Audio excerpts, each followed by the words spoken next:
Direct ചെയ്ത് പടം. അതാ പറഞ്ഞത്. പിന്നെ ഡയറക്ഷനിലേക്ക് വന്നായിരുന്നു, അഭിനയം, പ്രൊഡക്ഷൻ എല്ലാം പഠിക്കാൻ വേണ്ടി മാത്രമാണ് അങ്ങനെ ചെയ്തത്? അല്ല, അതെന്താ വെച്ചാൽ രണ്ട് കാര്യങ്ങളാണ്. ഒന്ന്, നമ്മളെ സ്വയം നമുക്ക് തന്നെ ഒരു റീഫ്രഷ് കിട്ടാൻ വേണ്ടിയിട്ട് നമ്മൾ ഈ ഒരു രംഗത്ത് നിൽക്കുമ്പോൾ അതിനകത്ത് നിന്നിട്ട് നമുക്ക് ഇൻട്രസ്റ്റ് ഉള്ള വിഷയങ്ങളും കൂടെ ചെയ്യാനുള്ളൊരു താല്പര്യം എനിക്കുണ്ട്.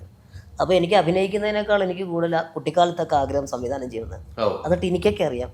കാരണം ഞങ്ങളുടെ സ്കിറ്റുകളൊക്കെ ചെയ്യുന്ന സമയത്ത് ഈ സ്കിറ്റുകൾക്കകത്തുള്ള ചില കാര്യങ്ങളും ഡയറക്ഷനും മറ്റു കാര്യങ്ങളും അതുപോലെ തന്നെ അതിങ്ങനെ ചെയ്യണം, അങ്ങനെ ആക്കണം എന്നൊക്കെ പറഞ്ഞിട്ടുള്ള ഇങ്ങനെ കാര്യങ്ങൾ പറയുമ്പോൾ കൂട്ടുകാരായിട്ടൊക്കെ ഞങ്ങൾ ചില തമാശകളൊക്കെ പറയുന്ന സമയത്ത് ടിനി പറഞ്ഞിട്ടുണ്ട്, നീ സംവിധാനം ചെയ്യും കേട്ടോ, നീ പടം ചെയ്യുമെന്ന് പറഞ്ഞു. അന്നേരമൊന്നും അതേപ്പറ്റിയൊന്നും ഞാൻ ചിന്തിച്ചിട്ട് പോലുമില്ല.